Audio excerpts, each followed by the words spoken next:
be a convener in the community. Matt's personal beliefs closely mirror MCCJ's commitment of creating an equitable Miami, one that is based on tolerance and understanding of all peoples, regardless of their race, religion, or culture. A longtime community years of raising dollars for this role. And Vanessa Charlotte, and I an award-winning and documentary filmmaker creator, focuses on the reality of race, politics, culture, and sexual gender expression to explore the collective human experience. The purpose of her work is to produce visual representations free from an oppressive gaze. Vanessa seeks to humanize Black bodies through her photography, restoring the dignity and vitality of those often shot as subjects divorced from context, motives, and histories. Her work invites us all to question our relationship to what we think about when we see Black bodies as static images and in motion. She has worked throughout the U.S., Caribbean, and South Asia. Say a few. Vanessa lectures at the International Center of Photography and is the recipient of the International Women's Media Foundation Courage in Journalism Award for 2021. She is also an Emerson Collective Fellow.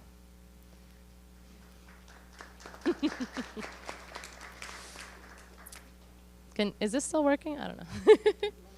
No, I think we're okay. Today, when I ideated this conversation, it was really after seeing not only, Carl, your beautiful exhibition at the forefront of MOCA, and also as a response to Marianne's piece, Eche Homo, which was said to be an intersectional filmmaking piece of his reaction, being a Holocaust survivor, living in the United States in the 60s and 70s and seeing the civil rights struggle, and kind of really thinking about the role that we have now this film was created in the 70s, and 50 years ago we were still struggling with civil rights issues, to today. And how does religion, spirituality, all of these things impact our political landscape? And kind of getting that idea in mind on how do these things play a role, right? It's never cut and dry. It's always shades of gray, especially in photography, right? What are you gonna push? What are you gonna pull? So I wanted to start with Carl. What do you think the role of photojournalism is in this day and age?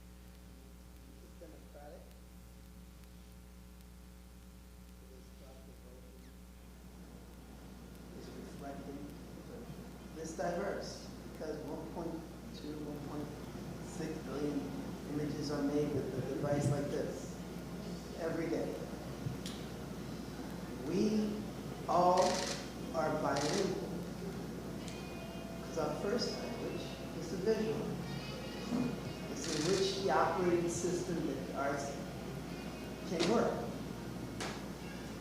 When you talk about music, specifically jazz, and you can see color. When you talk about literature, and it puts you in the middle of London, or Havana, or Haiti. Journalism is grounded in the past, is expressed in the present, and hopefully, at its best, to create a better future. Pictures do not change people's minds. They only evoke them to think. And I think all three of us, four of us, take that back. I think all four of us are here because we want to incite people to get out of their comfort zones. To walk into each other's shoes. Not as a practice of understanding, but as a practice of harmony. It's a huge difference. So when you ask me, where do I think photojournalism is going? What I tell you is look at the table. And I'm going to tell you because it's moving in a more democratic, more equitable fashion, there's going to be a huge pushback. Huge. I mean, you look at Reconstruction, you saw it followed.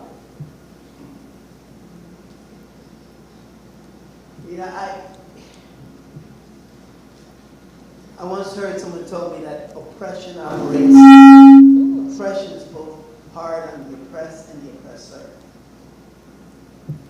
Equity is exactly what it is. It benefits both parties. Let me ask you, who the hell would not want that? I tell you who would not want that. It's those who have it all. They ain't ready to share it. So journalism moving forward will be about sharing and retelling stories and using the visual language, our first language, to draw a constellation by humanity. That's where it's going. That's so well said. I think that this is a good lead-in, actually, to your work. I want to show a quick video for us of Carl's work as a photo. It's mine and Griff, as Iris photo collection. Yeah. Because I operate like fingers to the fist. Can you turn the lights on? Dim the lights. Yeah, we can try and dim the lights. If I snap my finger, maybe it'll go on. Right? No. You don't know where the lights are. think I They're did. under that artwork, all the way at the bottom. Let's see. There we go. All right, let's see if it'll play. Oh, it might be playing on the other side.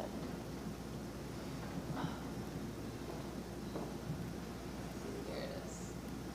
Voila. That's the problem with sharing this.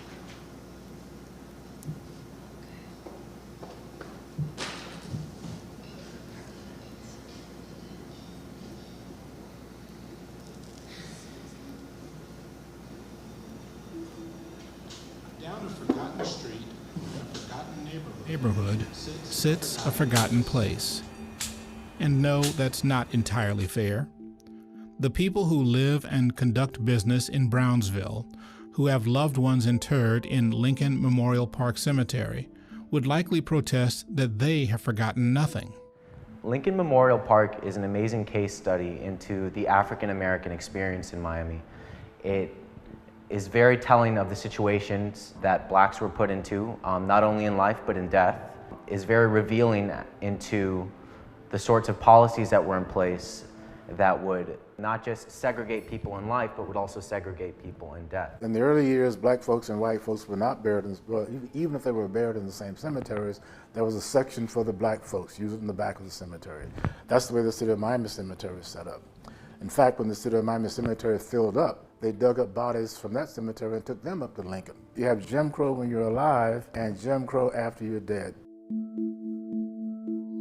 Meaning a segregated southern town where black people lived and moved largely unseen, and the racial mores of the Jim Crow era were enforced by the law, the fist, the gun. And it was built to meet a growing need to bury the black population in Miami. There was a cemetery called Evergreen Cemetery, which was founded in 1913, and at a certain point, half of the lots were sold. So there was a growing need for burial plots for African Americans. That's where Lincoln Memorial Park comes in.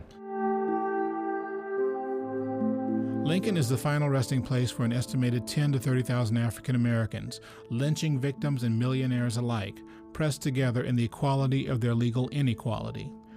Nearly 100 years after its first burials, the graveyard is a misbegotten jumble of tombs, the names of occupants scrubbed away by years of sun and storm. Lincoln Memorial is a black cemetery in Miami, Florida, and it's where my mother and father are buried. That cemetery was founded in 1924. It was established by a man named Kelsey Farr, who was a black man who was Miami's first black undertaker. south of St. Augustine. I'm a third-generation Miamian and a genealogist by avocation, and I had never even heard of Lincoln Cemetery. I'm embarrassed to admit. And we went out there one day, and I was just taken away by it. It was quite obvious why, at one point, it was marketed as the most beautiful colored cemetery in the South. One problem that was apparent in those days was that insurance companies would not sell burial policies to black people. So a lot of black folks buried the folks who had passed on without any plan or any financial effort. So for that reason, almost from the beginning, that cemetery was in a financial crisis. In that sense, the tale of Lincoln Memorial is not yet a success story, not yet a story of the ragged and unkempt made to shine like new. It was amazing. I mean, it was high brush. It was like looking at an island that never been touched before. Actually, like when you first come in, you had 10 feet tall bushes. I mean, you had an area that ain't even been touched in over 30 years to the back of like, what I say like A4, A2, and I call those areas that's to the north side of the of Lincoln Memorial. I mean, it was crazy. We're seeing all this weeds, debris, dead animals, vines everywhere. I mean, it was a sight to see, man. It was really, really unbelievable, really. And when Kelsey Farr took over the cemetery, he left it to his goddaughter, Ellen Johnson. My auntie passed away, and I inherited. She passed it on to me. And my mother was pregnant with me, working out here, and I was practically born and raised out here. A lot of the people that are buried there actually helped build Coral Gables. And we think of George Merrick and give him his more than fair share due. He was an incredible visionary, but he had to have people to carry out his work. And these were the people that did it. And they need to be recognized also. One of the most tragic things about Lincoln Memorial is that we have people out there who died for this country, veterans, who we cannot find where they're resting in that cemetery. And that's a great disservice to the country. I've been taking care of this cemetery since 2013. It's been very hard, very, very hard.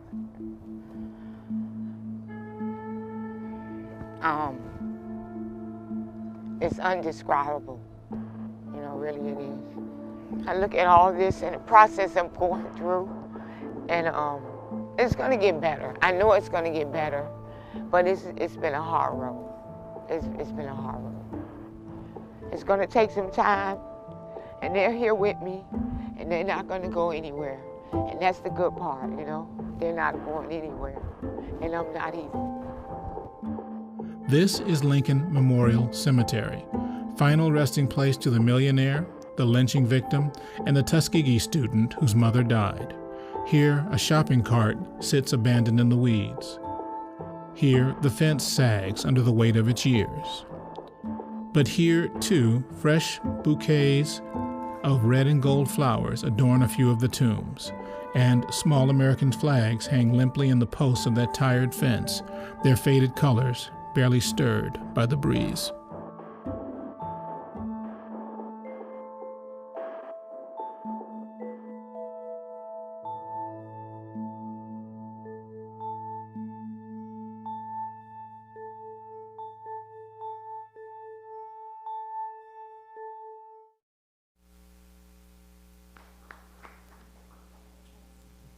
So powerful when there's so much that we consume, so much knowledge, so much history, right, that seems to be overwritten.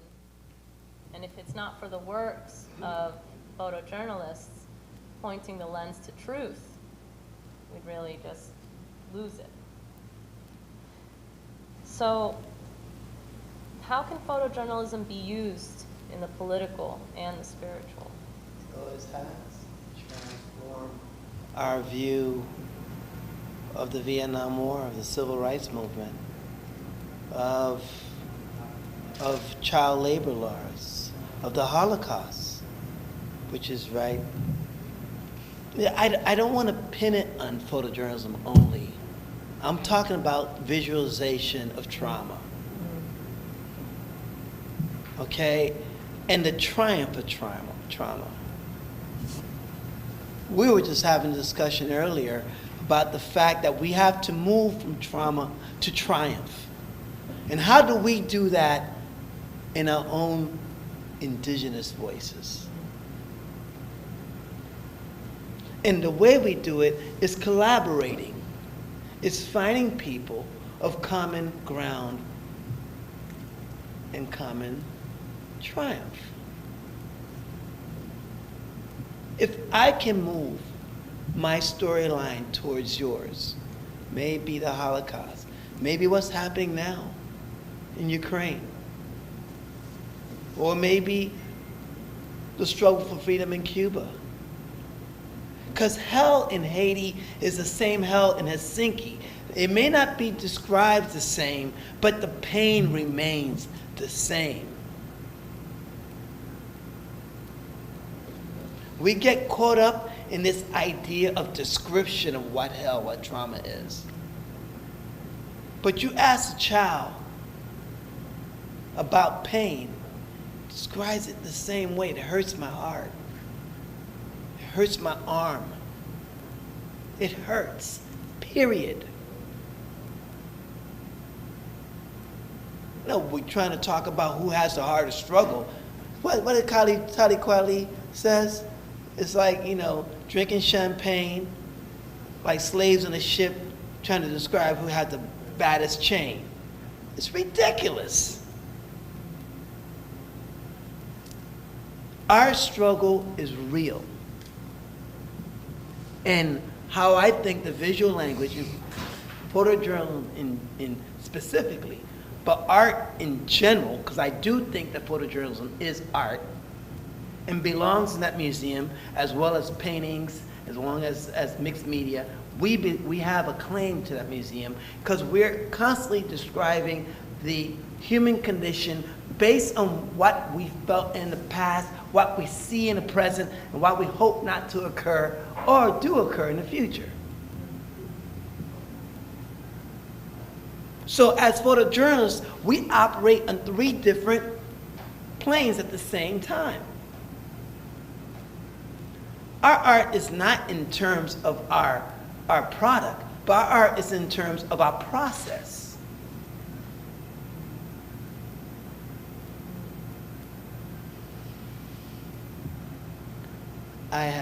No, I think it's digesting these ideas, digesting the visuals, digesting everything, especially placing, images against images, which really you identified the most, that Marianne's, the reason that you guys have seen this exhibition that gets started in his Chelsea Hotel era, when the time that he's experiencing the most joy, the most life, the most triumph, right? And I think that's Postcards from the Edge say that, this joy, triumph, rest in the midst of everything else. So I turn now to Vanessa. You're on the forefront of so many civil rights protests, and the piece that's featured in the exhibition is one of those. Can you tell us what you've seen? What has your lens seen? I think that there's this commonality in what we experience when we see certain things happening, right? And so specifically being on the forefront in civil rights movements, what I have seen is this amazing coming together, right? So irrespective of race, of socioeconomic status, of sexual orientation, there is this understanding that we are having a human collective experience. And so it is this dare to dream of the ability to live out in the fullness and the dignity of that human experience. At the same time, I don't want to sugarcoat it. It's difficult. It is hard. It is gut-wrenching. It is very emotional. And I think that specifically, as an artist, because I agree with Carl that photojournalism is an art, When you are in these kinds of spaces, if you allow yourself to feel, that is what ultimately you will capture in your work, right? So I often share the idea that I am not a technical photographer, but I'm a very emotional photographer. And so I hope that whatever is shared with an audience clearly depicts what I am feeling, but also what the subject is feeling. And that is what comes through in the work. I have some images that you shot in the past. I don't know if you can tell us a little bit about these moments. Well, the light is on. So I know, but oh no. It's all the way at the bottom underneath our studio system. There we go. So, in the need to document, free of what I often like to, I guess, copy from someone that I look up to, Toni Morrison, the oppressive gaze. I decided that I needed to go to Haiti in July of last year. I spent 7 years living in Haiti from 2012 to 2019, and it was after the assassination of the president. And I knew that similar to Haiti, Cuba, various countries in Africa, that people would parachute in and capture certain moments, and it would be without context, right? And I wanted to go to Haiti and show the complexities and the nuance of the lived experiences that Haitians were having.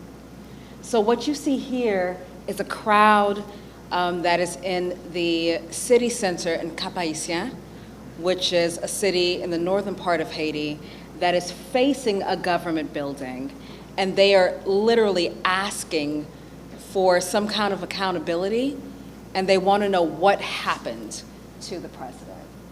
And so it was indeed tense, and you can tell that through the facial expressions of the various people in the crowd. I saw this image. This is one of the selected images that I was like, oh my goodness, like these are, let's see if I can get to the next one. No? All right, there we go. Then I followed it up with this image down here. What? One way or another, I'll get to the next one. Here we go. Ah, yes. So I often like to call Haiti the tale of two cities. That means that there's always two realities happening at the same time. And so I am on the boulevard, and you see tires burning, right? And people are in the street. And in juxtaposition to what seems to be chaos is this beautifully dressed woman. And I knew that this photograph was extremely important because it spoke to the reality of our lives. How often we have to find joy and beauty in the midst of the chaos that is happening and that we're experiencing within ourselves, right? And so when I saw this woman, she looked out of place, but perfectly in place. Because again, it spoke to the realities of life. And then I wanted to highlight also, this image was just great, but I wanted to highlight these works that you created at this intersection of observing spiritual practice too. Right. Right, and kind of showcase this gamut that you're really looking at when you're talking about life. Yeah. The political, the spiritual, the communal. Absolutely. You know, if we dare to believe that we are merely spirits having a human experience, then for me, it is important that that is reflected in my work. And Vodou is a Haitian spiritual practice that is often demonized in the public discourse because it speaks to Black liberation. It speaks to indigenous practices. And so I wanted to show two very beautiful priestesses. And they're actually at Duke University. The irony of that. And so the woman, the older woman, has a laku in Jacmel, Haiti. And the other woman is Mumble Charlene Desir, who is a professor at Nova Southeastern University, a Harvard graduate, right? And they are, the older Mumble is giving water to the younger one. And so it's a practice of pouring out libations in honor of ancestors and loas, which are the spirits that are venerated. And I think that especially for voodoo, there's an irreparable tie between activism, of course, the anti-superstition campaign of the 1930s that tore through Haiti, pushed by evangelical political forces within the United States, which results in a huge loss in historic knowledge, text, right? And so these moments are activism. No, absolutely. Spirituality is essential to so many indigenous groups and groups of color. And it is from the invisible that we draw our strength to manifest things in the physical, right? Exactly. So I just really enjoyed the visual ties there that you developed. Thank you. I have this all set up so my mouse was really full. You know how it works here. Make it work. And the final image that I just thought was really gorgeous is this one. Thank you. This reminding of the child, the coming up. No, absolutely. A lot of these spiritual practices are also passed down through generations. And so I took this photograph in Little Haiti during Good Friday. And I was accompanied by these precious men in my life that I absolutely adore, like Carl and CW and Woosler Delisfort, who are sitting right there. And I saw these women engaging in prayer. And then in the midst of all of that, there was this beautiful little girl that, I don't know, I'm not sure what she was looking at, but she was dressed beautifully. And it reminded me, one, of how women oftentimes lead these spiritual endeavors, and how the children bear witness. And so the children also grow up as this spiritual practice being an essential part of their lives, and how they formulate their own understandings in relationship to the world around them. And I think as somebody who was raised Catholic, Mexican Catholic, so you know it's intense. One of the largest things that I kind of lost as I moved towards agnosticism was that community. Right.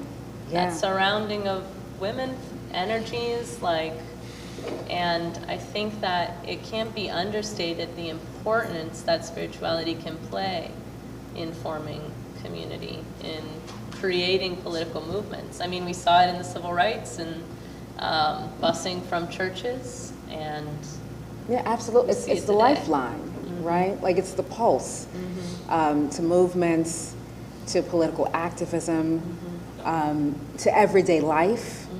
It is the manner in which we govern our lives. And so there's this interesting relationship between the invisible and visible when you look at politics and how they show up in this country. Exactly. Well, thank you. Thank you. Let's see if I can get some lights on.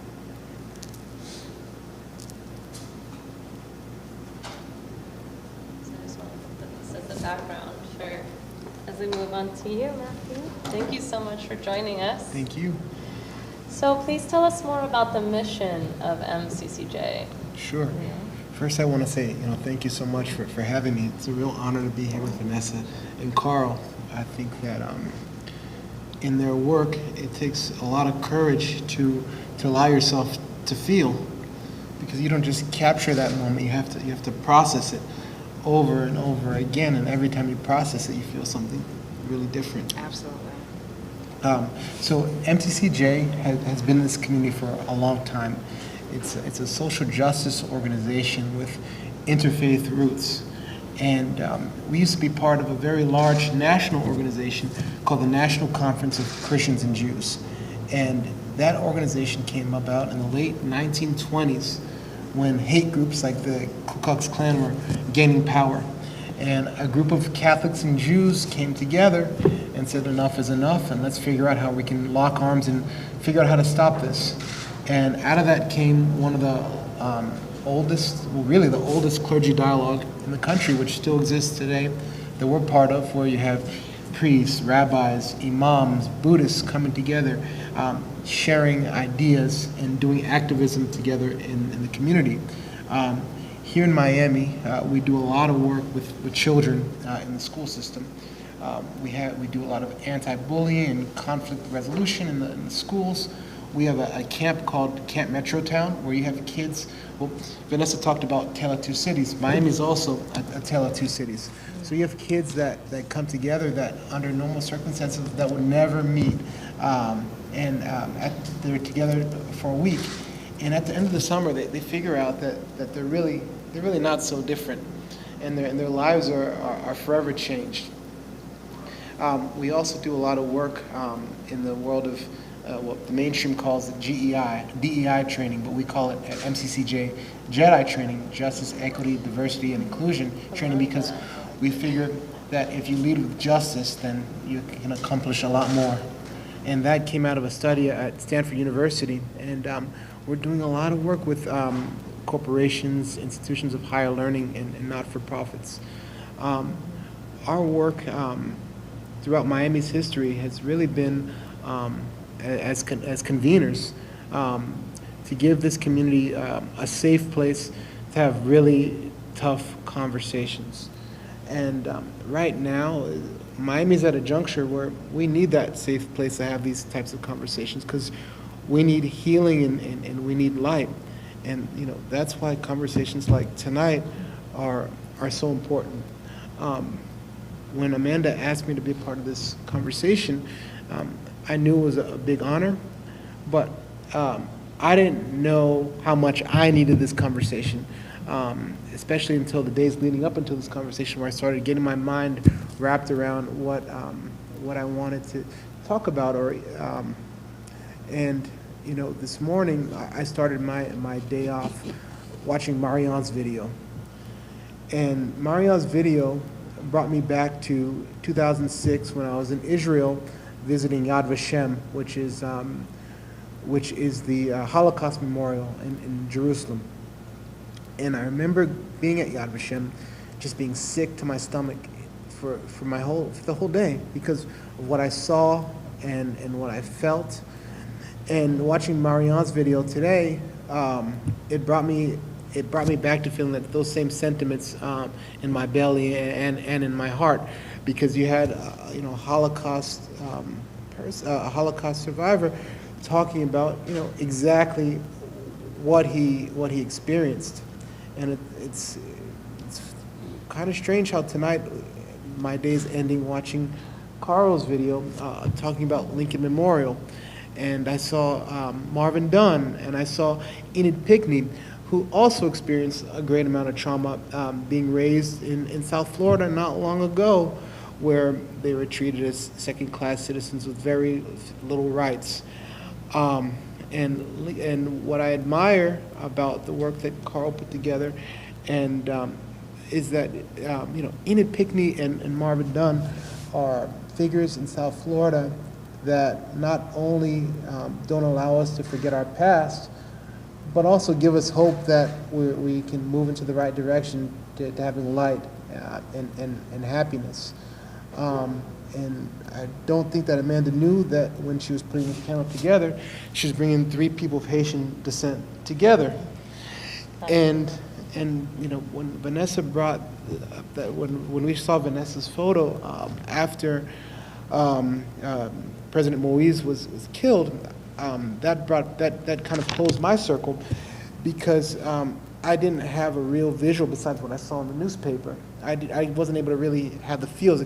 But what I will tell you is that at around 4 o'clock in the morning, the night President Moise was killed, my phone started going wild, because with Haitians, as in, like many other immigrant communities, you know, we live for WhatsApp. So my WhatsApp started going bing, bing, bing, bing, bing, bing, bing, bing, bing, 4 in the morning. Matt, you're never gonna believe President Moise has been murdered. And I was feeling the feels of my family, because it was basically a state of nature. The president's gone, there's no government.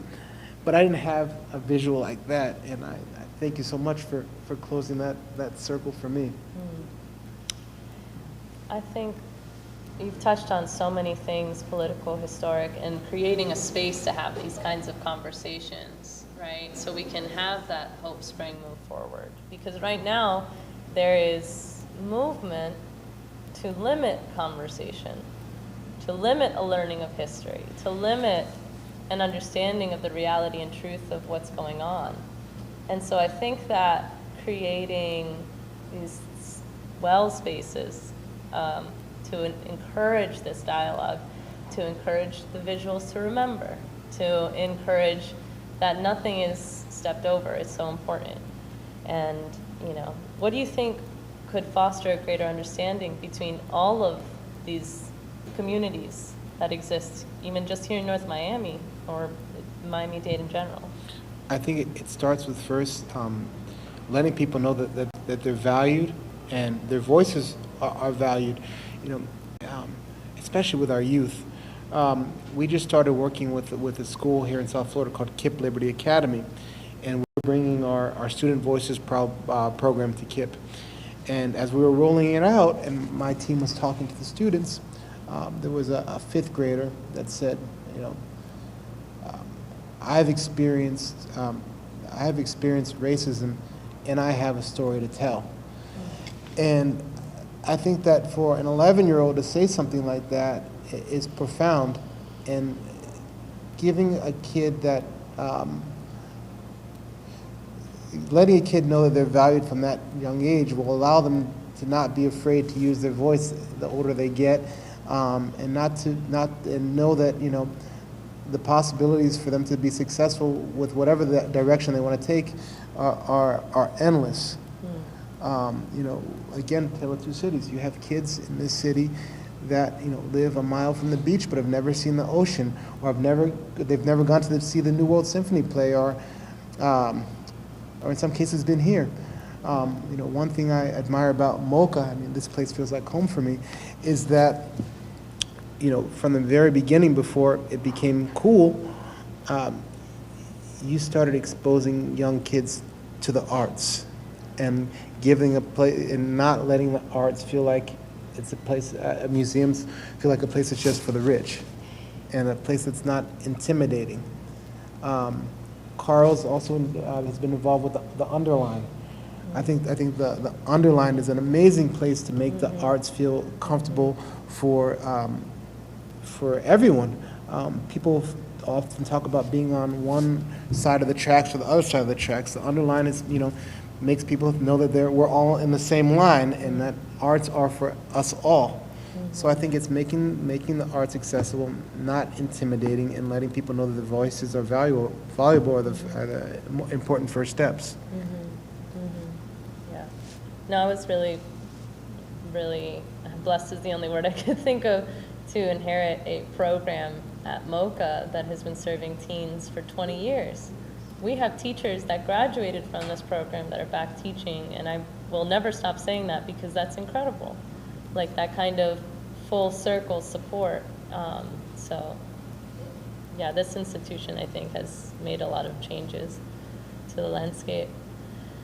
And speaking of voices, I really wanted to open this up as an opportunity to have a conversation with all of you. If any of you have questions, or I see one already. All right, go ahead. I guess, like, as a photojournalist, when we talk about these changing things in the modern forces where things can be denied literally and so quickly. How do you find your responsibility or how you present your art evolve to make sure your message isn't tainted or denied and still heard, because what you're doing is so important? And I think, you know, documenting the civil rights movement pre-social media and documenting today, those conversations come off very different publicly. So I'm wondering how you as artists and photographers live in that space where so much noise comes at you. Well, the value of any image is it's vital. It's vital. Period. This is what myself, Vanessa, CW, my homie here, Woosler, and any other photojournalist that might be in here, this is how we operate. The byline is the gold standard. All right? So there's a level of trust that must be communicated between the author, the subject, and the viewer.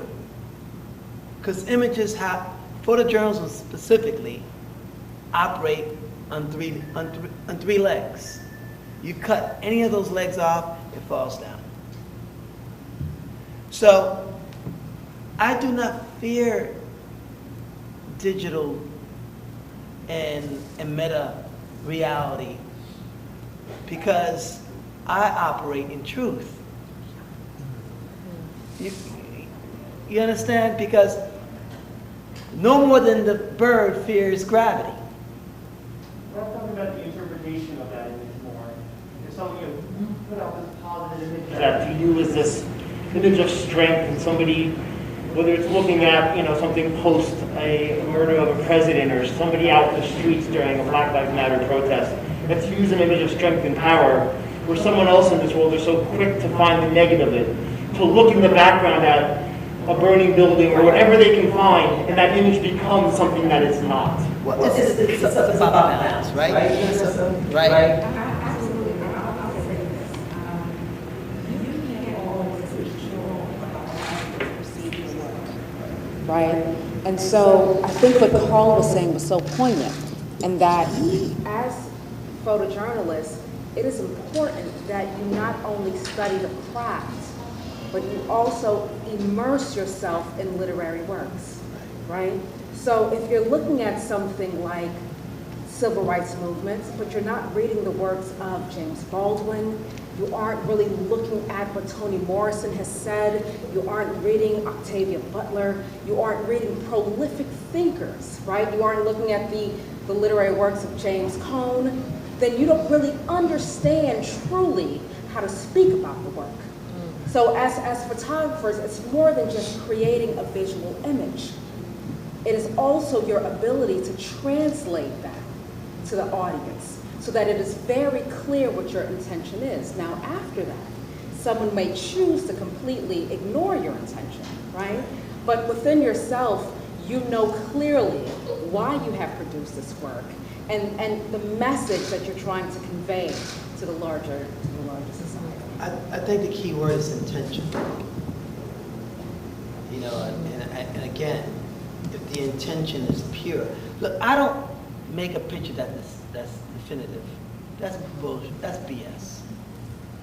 I could set up an action in front of all of you and line you up with cameras, and everyone will have a different take on that moment. But the truth does not exist on a point. It exists on a continuum. And this is what Vanessa is talking about in terms of visuals. How does that image expands and broadens that truth? And that truth should not only include black people, it should include you. Because good photojournalism is not an object but a mirror by which we measure our values. So again, I will state one more time about not being afraid of the gravity of the moment. Because the bird that flies defies that same gravity which keeps it on the ground.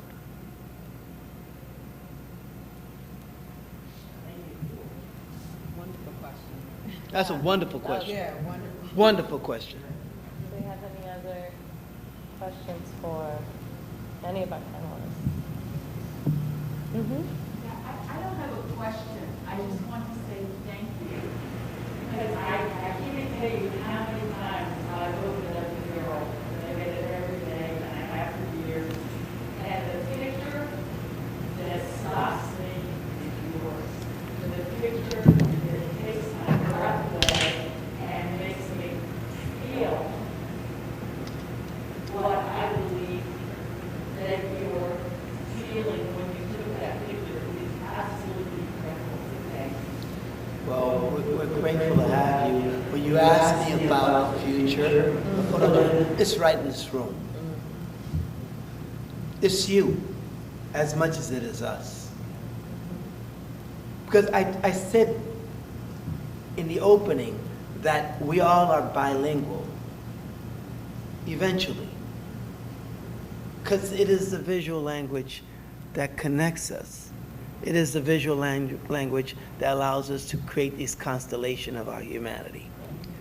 Because without that language, then our words and our experiences falls on deaf ears. At what connects us, you know, look more at, first of all, finding beauty in each other's interpretation and perspective, right?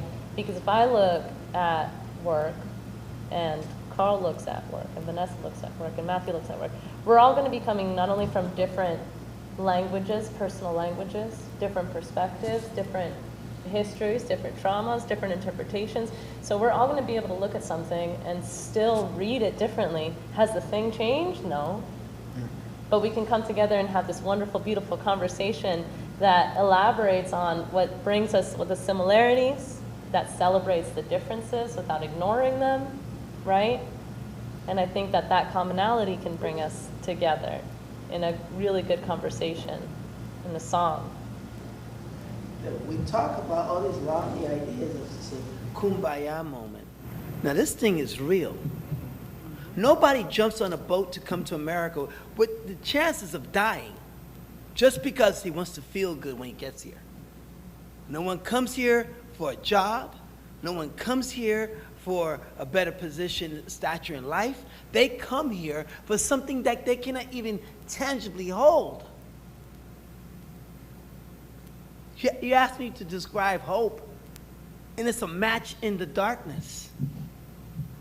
Understand that, what that means. To be drawn to something that is so minuscule, so small, that it lights up a room. And I want you to understand that. This is not all kumbaya, oh, I want to feel good. No, this is real. This is why it breaks my heart to see what's happening in Ukraine. I understand that clearly. I understand it because I understand when hope is surrounded by hatred. I've seen it in my own country. I've seen it here. So yes, we may have different, how do you add 4? 2 plus 2? No, 1 plus 3, 4 plus 0. But it's still 4 at the end of the day. So how do we move beyond the specifics of our experiences? How do we move from that to our common destination? There's a million ways to get to New York. By the end of the day, you are in New York. So if you leave with anything, all 4 of us sit in this table, if you leave with anything, or with the exhibition that's in this beautiful museum just across from us, is that hope is not as distant as you think it is. It's not measured in miles, but in inches. And I think Marianne spoke to that clearly. He was able to take trauma and out of that trauma produce something that is so much more beautiful than his pain. Because none of us have the cornerstone to pain. None of us. The man with no shoes is upset, cannot be upset with the man with no feet. I'll leave it at that. One more Okay, comment. we've answered. Thank you. Oh, good. Yes. I just have a question. When going into a situation where you know you're going to be working, what happens more organically, or what yields the most fruit for you as artists if you go into something with intent, or if you just let something happen and just allow yourself to be submerged into that situation? I love that. I think it's both, right? So the thing is, if you go in with the intent that you're using your lens to bear witness, right? But also accepting the fact that you were not in control fully of what unfolds, right? And so when you welcome that a part of your, for me, when I welcome that as a part of my practice personally, I am always in awe at how life or art mimics life, or life mimics art. And so you just let that play out. But I think that the intent always needs to be that, one, you're using your lens as a means to bear witness. Two, you understand that your camera is a tool of power. So you have to be honest within yourself as to how you will present this narrative in the most truthful and honest way possible that really, really speaks to the person and their lived experience. And that three, you are committed to humanizing their story and breaking down the idea that they are an other, right? So in order for an other to exist, you must also accept that you too are an other to someone else. And so when you break that away, then you are really able, for me personally, to create work that transcends these lines that have been socially constructed but actually mean nothing, like race and gender and class and different things like that. And so you have to be able to listen. Primary, before I pick up my camera, before I open my eyes, or I picked up the camera to my eyes, I open up my ears. Even among people that I do not like, or I think I do not like. Because even the liar tells the truth. And even the fool can be wise. I mean, these are not just stuff that, these are stuff that, Vanessa, yourself, you have to put yourself in position to feel. Oh, yeah. Right? And sometimes that shit is uncomfortable. Period. It's uncomfortable. But how are you going to move? How are you going to move words, sorrow, pain, joy into a place of triumph if you're not going to carry it? How? How? So it is an important question you said, and I think Vanessa answered it very well, but I think Vanessa's answer is an answer we all can give. That we have to look at the world through various different lenses, and lenses sometimes distort, but we have to also acknowledge that we're not perfect in the way we view these things through our lenses. That the truth, and that's all we're trying to get to, is to the truth. And it's not something you cross, it's something you come close to. It's a tangent. I don't own it, you don't own it, but we all can claim it, right?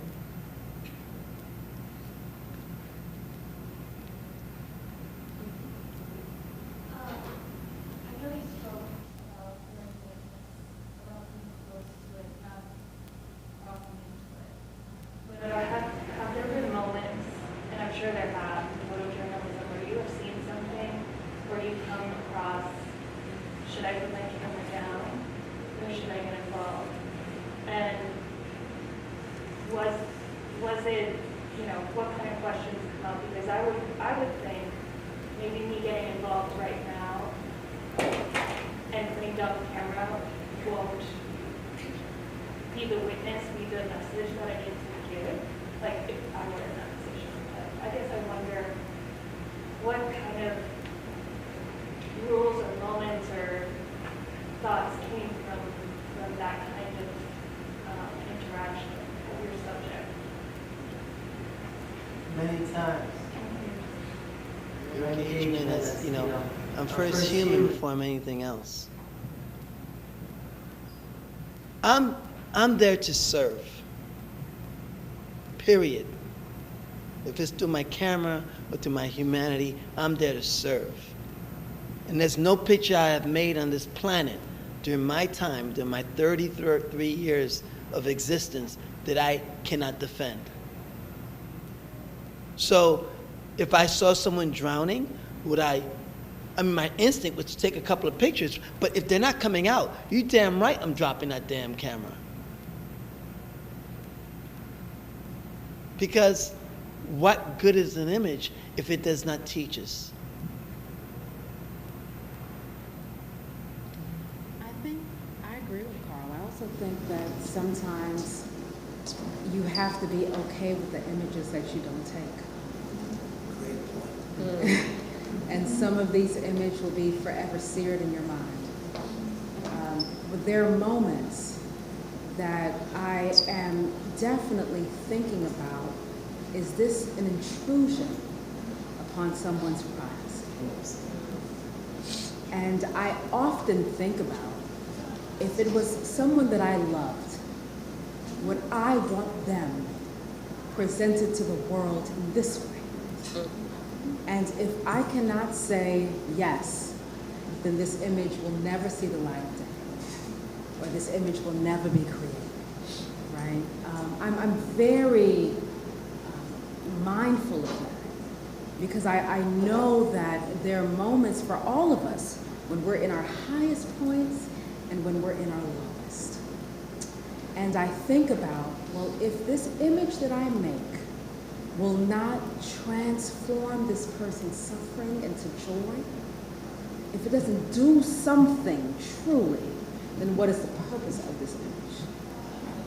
So that's how I approach. And images don't have to be linear. They're not linear. They're circular. Because that's how art works. The reason why you can understand Mozart and then also understand someone like Dizzy Gillespie is because you can connect, you've seen it before. They're what, 7, 8 notes? Mm-hmm. 7, 8 notes. Every song you ever heard, or less than notes in both of your hands. 7 to 8 notes. There's some sharps and stuff, yeah. So if things happen circular, there is never a loss. You know, it'll come back around, and this is what Vanessa said very profoundly, is when you make an image, you take responsibility for it. I've never taken an image for a long time. I've never taken an image. Do you take images? Never. Because the act of photographing is a conversation that works 3 ways, like I said earlier. It's a conversation Vanessa's having with the subject, but more importantly, as you will see across the street at Postcards on the Edge, is a conversation we're having with you. And with ourselves. And with ourselves. Correct. Well, with that, I'd like to thank you. I'm sorry. I wanna make sure that we can, conclude tonight before the wonderful jazz gets started, because then you won't hear anything in this room. Thank you, participants, so much for your time. Thank you. And thank you, audience, for coming out. This is wonderful to see everybody.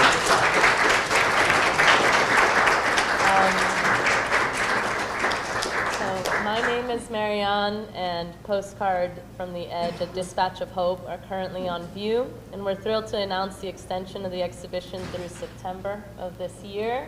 So full year, it's really wonderful and something absolutely special. So please stay for Jazz at MOCA.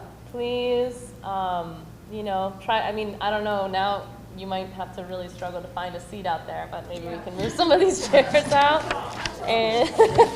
And always keep up to date on all of our programs by following us. Thank you. And become members. Yes, become members. Become members.